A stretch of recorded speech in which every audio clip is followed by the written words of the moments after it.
Le Brésilien a reçu tous les honneurs dus à son rang sur le tarmac de l'aéroport international Cardinal Bernardin Gantin avant de se confier à la presse au salon d'honneur sur les vraies raisons de sa visite de 24 heures au Bénin. Une visite qu'il place avant tout sous le signe de la réconciliation avec l'Afrique.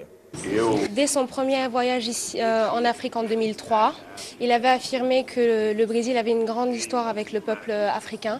Ce n'est pas une dette payée en argent.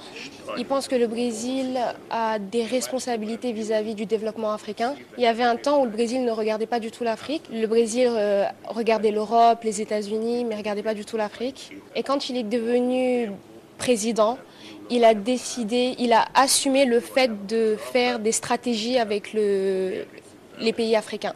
De privilégier une relation stratégique avec les pays africains.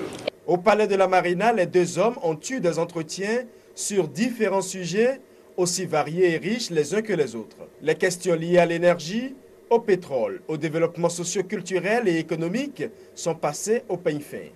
En signe de gratitude, le président Boniayi a officiellement élevé Luis Ignacio Lula da Silva à la dignité de Grand Croix de l'Ordre national du Bénin.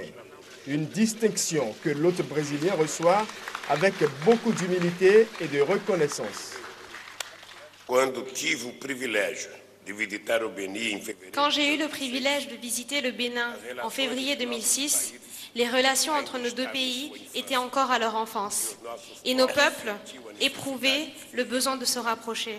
À l'époque, j'avais eu l'occasion de rencontrer des représentants de la communauté afro-brésilienne à Cotonou et Ouidah. Ces rencontres m'ont profondément marqué. Maintenant, je peux dire que j'approuve le même sentiment de retrouvailles et de retour aux origines que j'avais ressenti dès le premier contact avec le peuple béninois.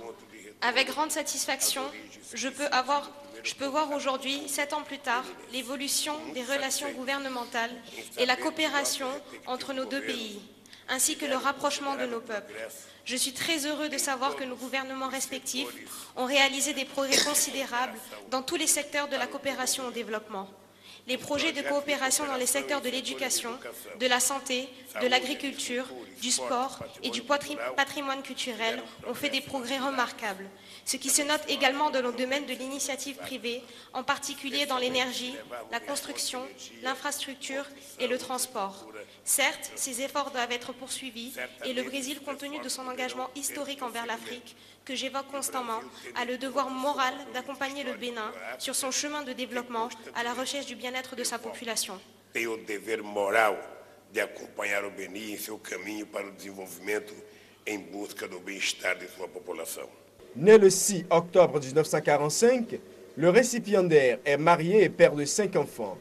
Désigné personnalité de l'année en 2009 par le journal Le Monde, il est classé l'année suivante par le Time comme le dirigeant le plus influent au monde.